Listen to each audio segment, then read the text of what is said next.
போராட்டம் கான்ஃப்ளிக்ட், இதை முரண்பாடு அப்படின்னு சொல்லலாம். ஒரு குறிக்கோள் அடைய முடியாமல் தடுக்கப்படும் நடத்தையே முரண்பாடு அப்படின்னு சொல்லலாம். ஒன்றுக்கு மேற்பட்ட தேவைகள் அல்லது விருப்பங்கள் ஒரே நேரத்தில் ஏற்படுவது. அடுத்து மனப்போராட்டத்தில் 3 வகை சார். ஒன்று அணுகுதல் ப்ளஸ் ப்ளஸ், விலகுதல் மைனஸ், அணுகுதல் ப்ளஸ் மைனஸ். இப்போ அணுகுதல்னா என்ன?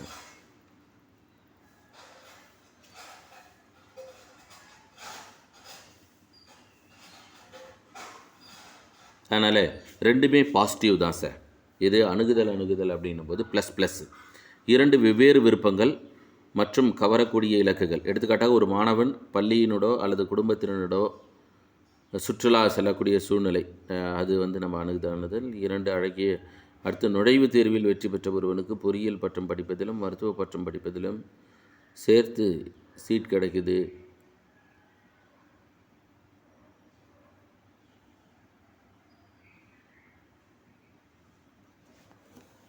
அடுத்ததாக விலகுதல், அவாய்ட் டு அவாய்ட்.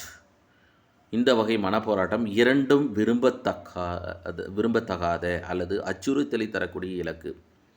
எடுத்துக்காட்டாக கணித தேர்வினை எழுத இயலாமை எதிர்மறை, அதே சமயம் ஆசிரியர் தண்டனையை விரும்பாமை.